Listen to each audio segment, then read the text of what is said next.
సంగారెడ్డి జిల్లా జహీరాబాద్ లో సర్పంచ్ ఎన్నికల్లో మేము సైతం అంటూ దివ్యాంగులు పోటీ చేస్తున్నారు. సర్పంచ్ ఎన్నికల్లో రిజర్వేషన్ జనరల్ కావడంతో దివ్యాంగులు కూడా పోటీ చేయడానికి బరిలోకి దిగారు.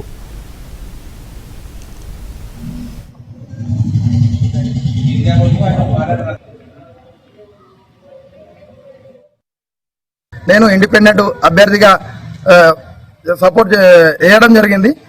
మనము ఎందు గురించి చేయడం జరిగింది అంటే నాకు ఊహ తెలిసిన నుంచి నేను ఒక పార్టీకి కండవ మార్చుకోకుండా నేను అందులో కట్టుబడి ఉన్నాను.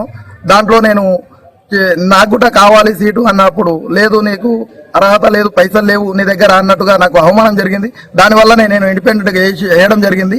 ఊళ్ళో ప్రత్యేకంగా ఇప్పుడు మేము వెళ్ళే బాయికి వెళ్తుంటాము, అది మెయిన్ ఎగ్జిట్ రోడ్ ఉంది. ఆ రోడ్ వర్షాకాలం మొత్తం నా బండితో సహా తడిచిపోయేటట్లు ఉంది. అది మెయిన్ సీసీ రోడ్ ఉంది, అది కూడా వేయాలనుకుంటున్నాను. నేను ఖాళీ సేవ చేద్దామన్న దృక్పథంతో ఒక వికలాంగ అభ్యర్థిగా గ్రామానికి సేవ చేసి గ్రామ అభివృద్ధికి తోడ్పడాలని ఎంతో ఆశతో ఈరోజు మా గ్రామ సర్పంచ్ స్వతంత్ర అభ్యర్థిగా పోటీ చేస్తున్నాను. గ్రామంలో ఎలాంటి సమస్యలున్నా అధికారుల దృష్టికి తీసుకుపోయి సమస్య పరిష్కరించాలని ప్రతి ఓటర్ని మహాశయుని వేడుకుంటా.